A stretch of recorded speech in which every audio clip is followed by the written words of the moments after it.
एक अकेला गांव का घर विशाल आकाश के नीचे शांति से बैठा है। हरी भरी पहाड़ियों पर हरियाली छाई हुई है। एक माँ बरामदे पर खड़ी है, चिंता से भरी हुई।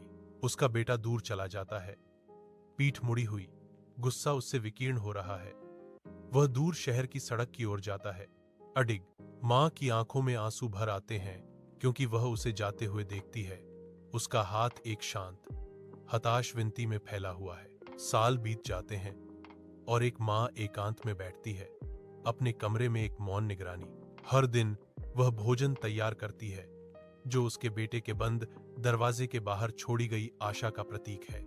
एक डाकिया एक भूली हुई चिट्ठी, प्रेम का संदेश लेकर आता है। शायद मैं अब यहां न रहूं। एक 30 वर्षीय पुत्र अपने गांव के घर लौटता है। मां का एक पत्र उसके हाथ में कसकर पकड़ा हुआ है। उसका दिल प्रत्याशा से भरा हुआ है। वह मौसम की मार झेल चुकी दरवाजे पर दस्तक देता है। आवाज सन्नाटे में गूंजती है, अनुत्तरित। उसके ऊपर बेचैनी की बढ़ती भावना छा जाती है।